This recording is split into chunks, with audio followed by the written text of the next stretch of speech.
स्वागत है प्यारे बच्चों आप सभी का एक नई वीडियो में। आज की वीडियो में मैं आप सभी को अभ्यास 13 के सभी क्वेश्चन को सॉल्व कराऊंगा। यदि आप सभी ने इसके पहले की एक्सरसाइजों को नहीं देखा है तो आप सभी को आई बटन में लिंक मिल जाएगी प्लेलिस्ट की। आप वहां पर जा करके इस बुक के जितनी भी एक्सरसाइजें हैं सब को आसानी से पढ़ सकते हैं और अपनी क्लास में बढ़िया नंबर ला सकते हैं। मैंने बहुत अच्छी तरीके से वहाँ पर समझाया है इसके अंदर हर एक्सरसाइज को किस तरह से सॉल्व करना है। इसके अलावा मैं आप सभी को यहाँ पर क्लास 6 से लेकर के 12 तक के मैथ के सोल्यूशन प्रोवाइड करता हूँ। यदि आप सभी ने चैनल को सब्सक्राइब नहीं किया है तो नेक्स्ट वीडियो देखने के लिए चैनल को सब्सक्राइब जरूर कीजिए। आइए देखते हैं पहला क्वेश्चन हमको क्या दिया गया है और इसको किस प्रकार से सॉल्व करना है। तो प्यारे बच्चों जैसा कि आप सभी देख सकते हैं यहाँ पर आपको क्वेश्चन 1 में क्या कह रहा है बड़े ध्यान से समझना होगा, ठीक है, तभी आप इसको कर पाएंगे। तो यहाँ पर आपको कह रहा है निम्नांकित चित्रों को काटिए, मतलब आपको इन चित्रों को काट लेना है। प्रत्येक को दो भागों में इस प्रकार मोड़िए कि दोनों का भाग सर्वांग हो जाए।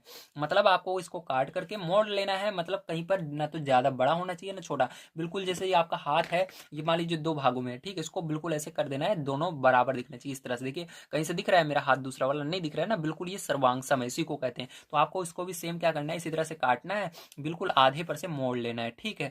दूसरा भाग नहीं दिखना चाहिए, बिल्कुल उसके ऊपर इस तरह से चपक जाना चाहिए, ठीक है, इस तरह से बिल्कुल सर्वांग हो जाने चाहिए। तो इसी को कहते हैं प्यारे बच्चों। तो इसको आप स्वयं कीजिएगा, ठीक है, आसान है बहुत।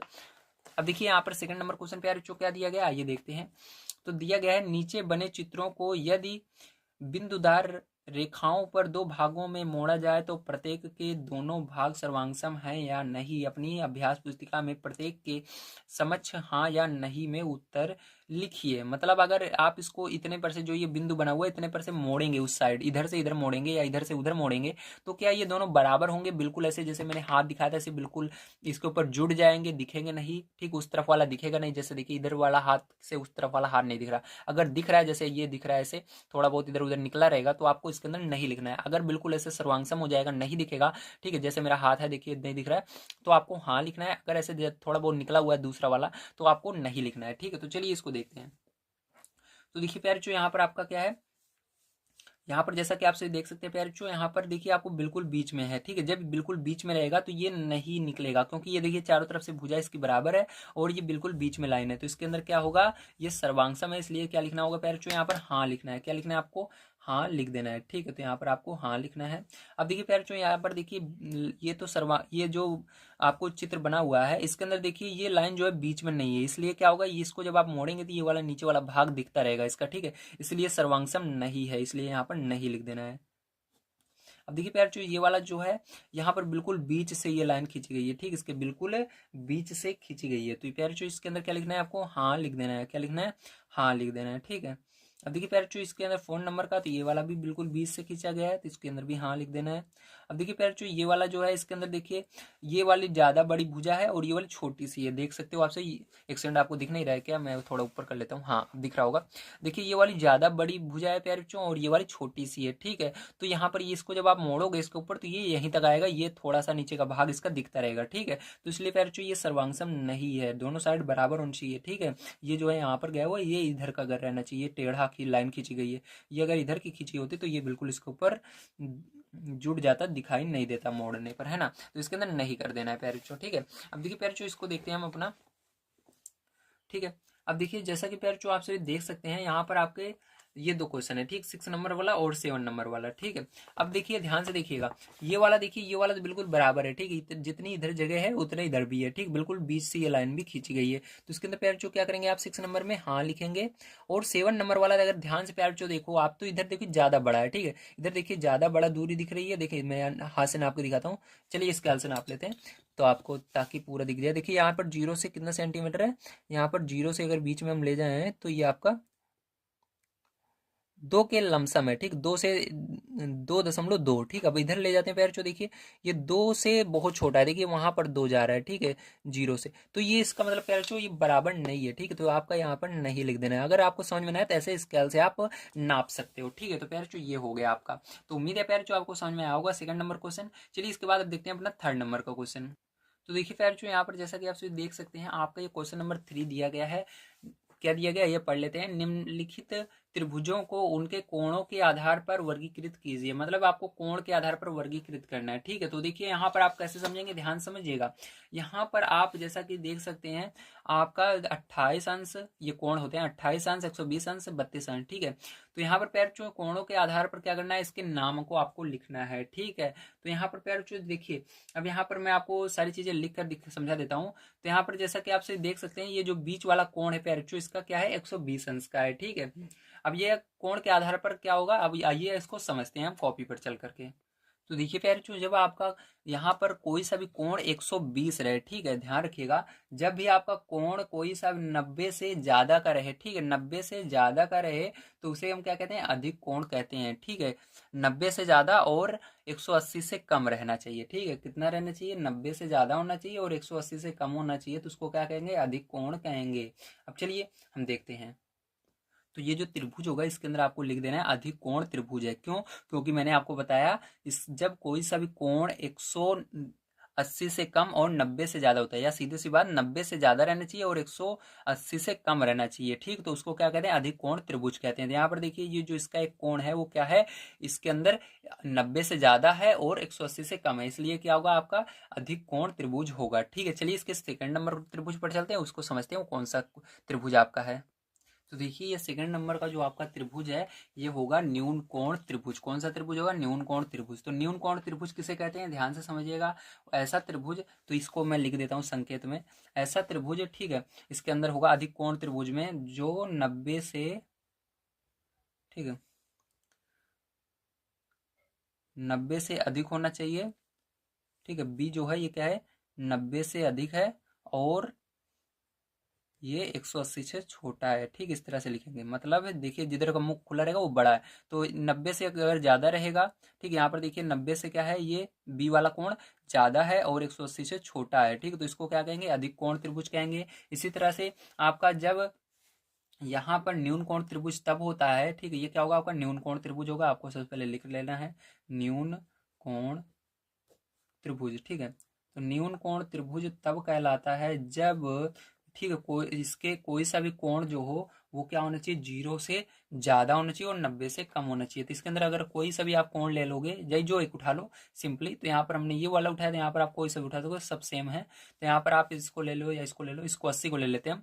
तो यहाँ पर देखिए, जैसे कि पी बिंदु इसका है, ठीक है, क्या है, 80 अंश। ठीक है, तो यहाँ पर जैसा कि आप देख सकते हैं, न्यून कोण उसे कहते हैं जो 0 से बड़ा होना चाहिए, 0 अंश से बड़ा होना चाहिए। तो जो ये पी बिंदु है, ये क्या है, 80। देखिए पी कोण जो है वो कितना है, 80, तो 0 से बड़ा है 80, तो 0 से पी क्या है, बड़ा है और 90 से छोटा होना चाहिए, 90 अंश से, तो ये न्यून कोण होता है। तो देखिए ये 80 जो है, ये 0 से बड़ा है और 90 से छोटा है। ठीक है, तो यहाँ पर आपको 80 नहीं लिखना है, इसके ऊपर जो बिंदु, जो संकेत दिया गया पी बिंदु पर है, तो पी आपको लिखना है। ठीक, इस तरह से समझ गए आप सभी। तो यहाँ पर ये जो होगा, ये क्या होगा, न्यून कोण त्रिभुज होगा। चलिए इसका तीसरा पार्ट देखते हैं।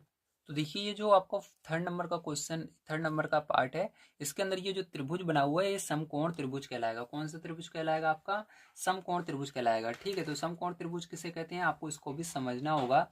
जब किसी भी त्रिभुज में, ठीक है, किसी भी त्रिभुज में कोई सा कोण 90 अंश का होता है, तो उसे क्या कहते हैं, समकोण त्रिभुज कहते हैं। तो ये क्या होगा, आपका समकोण, ठीक है, क्योंकि इसके अंदर देखिए एक कोण जो है 90 अंश का, इसलिए क्या होगा, समकोण त्रिभुज होगा। ठीक, किसी भी त्रिभुज में अगर आपको 90 अंश का कोण दिख जाता है, तो वो समकोण त्रिभुज कहलाएगा। ठीक है, तो चलिए समकोण त्रिभुज कहलाता है। यहाँ पर देखिए यन बराबर, क्योंकि आपका है 90 अंश, इस तरह से आपको लिख देना है। ठीक है, तो सिंपली ये हो जाएगा।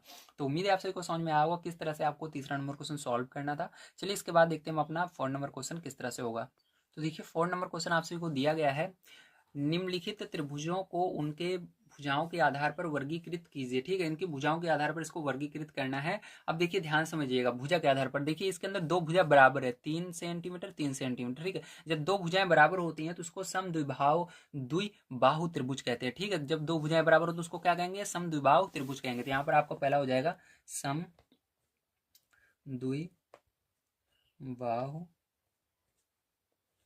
त्रिभुज। ठीक है, इसके अंदर कोई सी भी भुजाएं आपकी हो सकती हैं, ऊपर की, नीचे की, साइड की। ठीक है, दो भुजाएं बस बराबर होनी चाहिए, बस ठीक है। तो कैसे समझेंगे, वहां पर आपको मान दिया रहेगा उन भुजाओं का कितना कितना है। अब चलिए सेकंड नंबर का देखिए।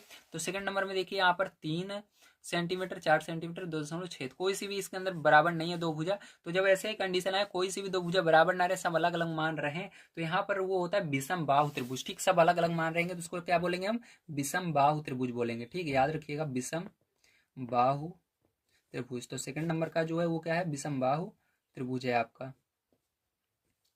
चलिए इसके अंदर देखिए थर्ड नंबर का क्वेश्चन आपका।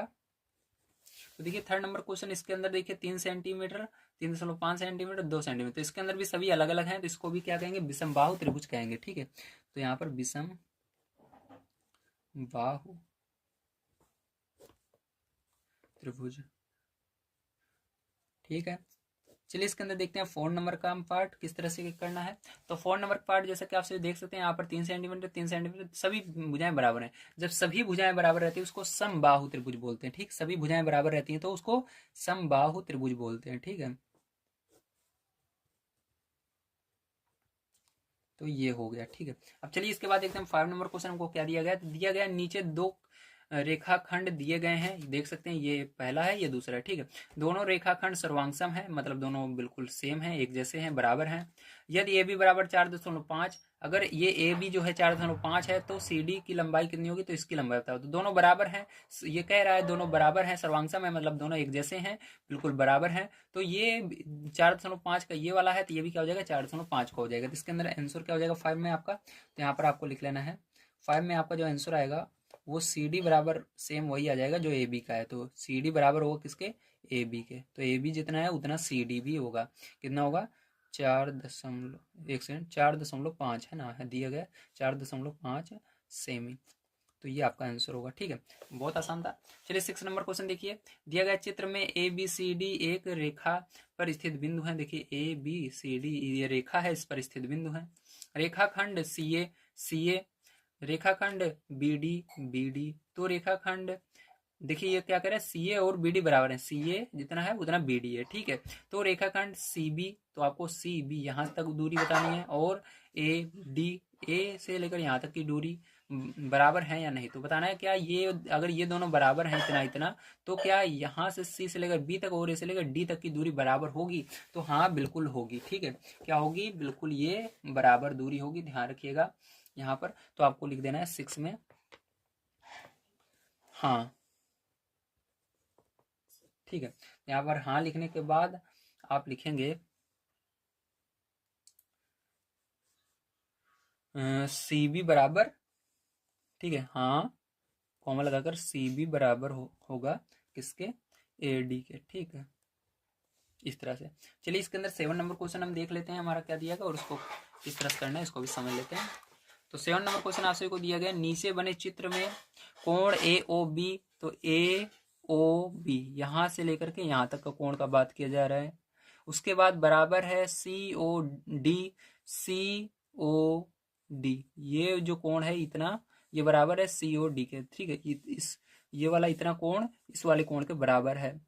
तो क्या ए ओ सी, यहाँ पर ए ओ सी यहाँ से लेकर यहाँ तक कोण बराबर होगा B O D, B O D. तो सीधी सी बात है, अगर दो कोण किसी भी ठीक आकृति के अंदर दो कोण बराबर हो जाते हैं और उसके अंदर कोई सी भी, ठीक है, हाँ, तो यदि उसके अंदर कोई से भी कोण बराबर हो जाते हैं, दो कोण बराबर हो जाते हैं, तो उसके जो अन्य कोण रहते हैं वो भी बराबर होते हैं। ठीक है, अगर वो उन दोनों से संबंधित है तो। देखिए यहाँ पर जैसा कि आप देख सकते हैं ए ओ सी, ए ओ सी, ए ओ सी ये क्या है, इसके अंदर संबंधित है, और B O D, B O D ये वाला भी इसके अंदर संबंधित है। ठीक है, तो यहाँ पर क्या होगा, ये बराबर होंगे, इसके अंदर क्या लिखना है आपको, हाँ लिख देना है। ठीक है, तो 7 में क्या होगा, हाँ होगा। ठीक है, क्या लिखना है, हाँ लिखना है। और आगे आप लिखेंगे कोण ए ओ सी बराबर होगा कोण बी ओ डी के। ठीक है, तो ये हो जाएगा। तो उम्मीद है आप सभी को समझ में आ गया होगा किस तरह से आपको इन क्वेश्चनों को करना था। आज की वीडियो में मैंने आप सभी को अभ्यास जो आपका 13 ए है उसको पूरा कंप्लीट करवा दिया है। इसके आगे की वीडियो देखने के लिए आप सभी यहाँ पर क्लिक कर सकते हैं, वीडियो दिखाई दे रहा होगा, और प्लेलिस्ट जाने के लिए प्लेलिस्ट पर क्लिक करके आप सभी हमारे चैनल पर जाकर के, सॉरी, प्लेलिस्ट के ऑप्शन पर जाकर के जो चैप्टर पढ़ना चाहें उसे पढ़ सकते हैं। तो वीडियो देखने के लिए धन्यवाद। आज का दिन शुभ हो। Thank you very much.